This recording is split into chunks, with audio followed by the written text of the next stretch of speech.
tidur dia. Kayak buka mata. Ini perasa terusik nih. Goyang. Nah, kadang-kadang goyang.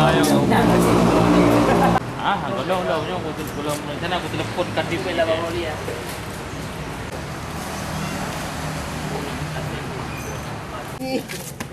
Lulu dia.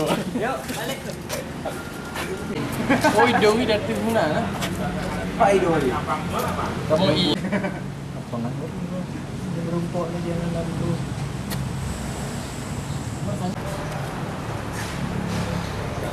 Alah, gua itu enggak dong.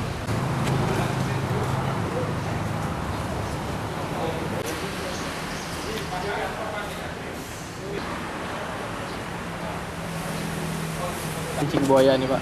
Ya, kita dapat laporannya pada tanggal 9 April bahwa ada buaya ditangkap warga di Desa Ranto Gedang, Kecamatan Singkil.